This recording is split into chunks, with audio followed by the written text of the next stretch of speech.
Police say a man asked a church for help. Days later, he came back and tried to steal from that church. Fox 5's Denise Dillon is live in Marietta tonight. And Denise, that man is now in jail. Yeah, police say they caught him 2 days later when the man came back to the church again to once again ask for money. Wait, what? What? He asked for money. He then robbed the church, and then he asked for money again? That's not what she said. There's no way. Very ungodly of that person. Tan Nguyen is shocked that anyone would try to burglarize a church, especially after police say the church helped the man who did it just days earlier. Okay. That is very uncalled for, especially we paying a kindness for, such wickedness. The fact that this person goes to the church for help and then burglarizes it after, it's pretty concerning. Marietta police say in mid-February, 25-year-old Quintavious Jones went to St. Joseph Catholic Church for assistance paying his hotel room.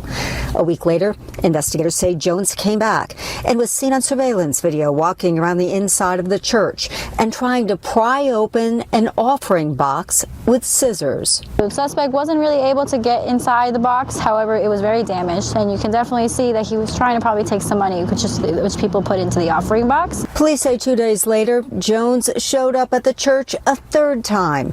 And again, he asked for money to pay for his hotel room.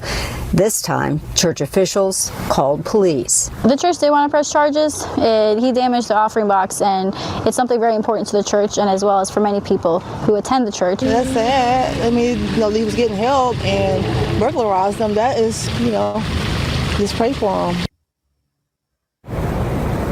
Jones is charged with burglary and criminal damage to property, and police say this just shows how important it is for churches, businesses, as well as residents to report crimes as soon as possible, just like the church did. Reporting live in Marietta, Denise. I want to bring up a couple verses. Matthew 5:38-42. Have you heard that it was said, an eye for an eye and a tooth for a tooth? But I say to you, do not resist the one who is evil. But if anyone slaps you on the right cheek, turn to him the other also. And if anyone would sue you, take your tunic, let him have your cloak as well.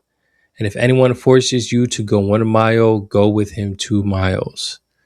Give to the one who begs from you, and do not refuse the one who would borrow from you. Okay, so I guess that last part in regards to this, do not refuse the one who would borrow from you. Give to the one that begs. I think for me, that's probably this in regards to the Sermon on the Mount, this part is the most difficult. Why? Because we have laws in place to where if somebody does something to you, they got to be punished. And it's just interesting when it comes to having wisdom and not forgetting the things that people have done in hopes that they don't do it again, but you don't make yourself available for them to do it again. Does this go against that? Or does that mindset go against what Jesus tells us to do here? The whole going an extra mile thing, I definitely understand that, but it's always the turning the other cheek, and it's always the giving to those who begs to you, and don't refuse the one who wants to borrow from you. This man asked for money to pay for his hotel. Then he came back and tried to rob, which would be the verse of getting hit on the right cheek. So are they supposed to just let him go ahead and just take everything? And then if he asks for more money come in the next couple of days, give it to him?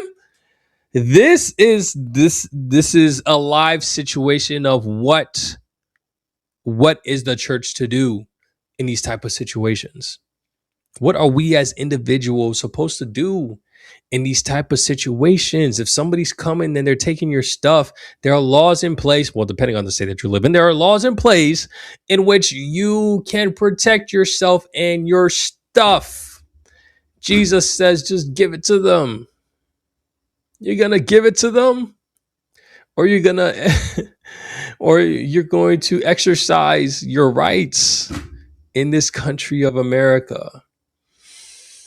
Oh, this one was always, and I think it will forever be the toughest one for me.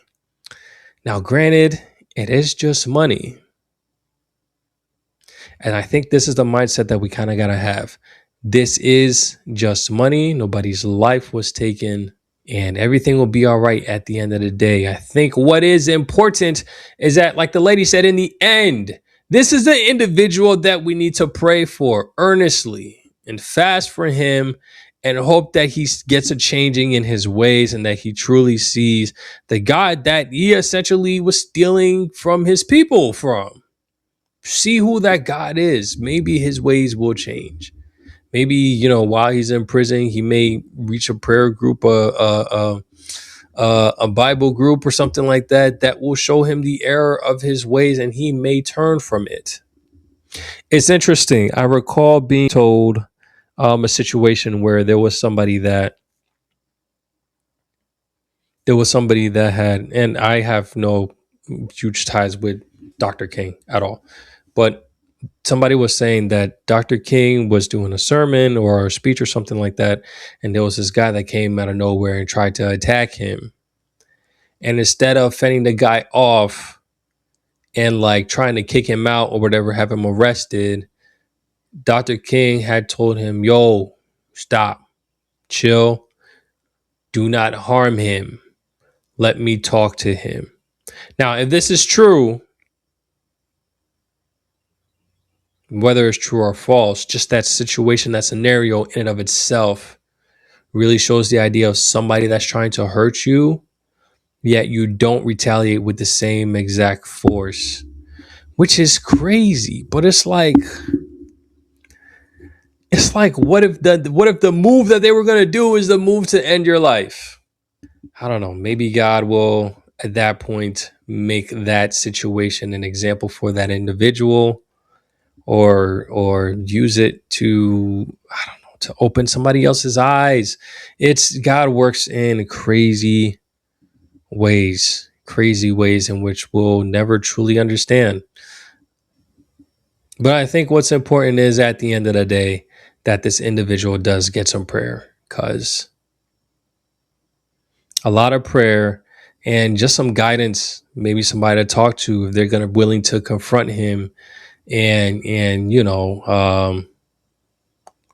try to figure out, what's going on, where he's at in life, and like give him those steps so that he can progress. Because this is not, it's a hard situation to really, be like, yo, this really happened. But at the same time,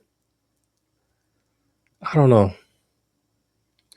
y'all. But y'all let me know in the comment section what y'all think. I'm gonna catch you on the next one. Take it easy. Peace.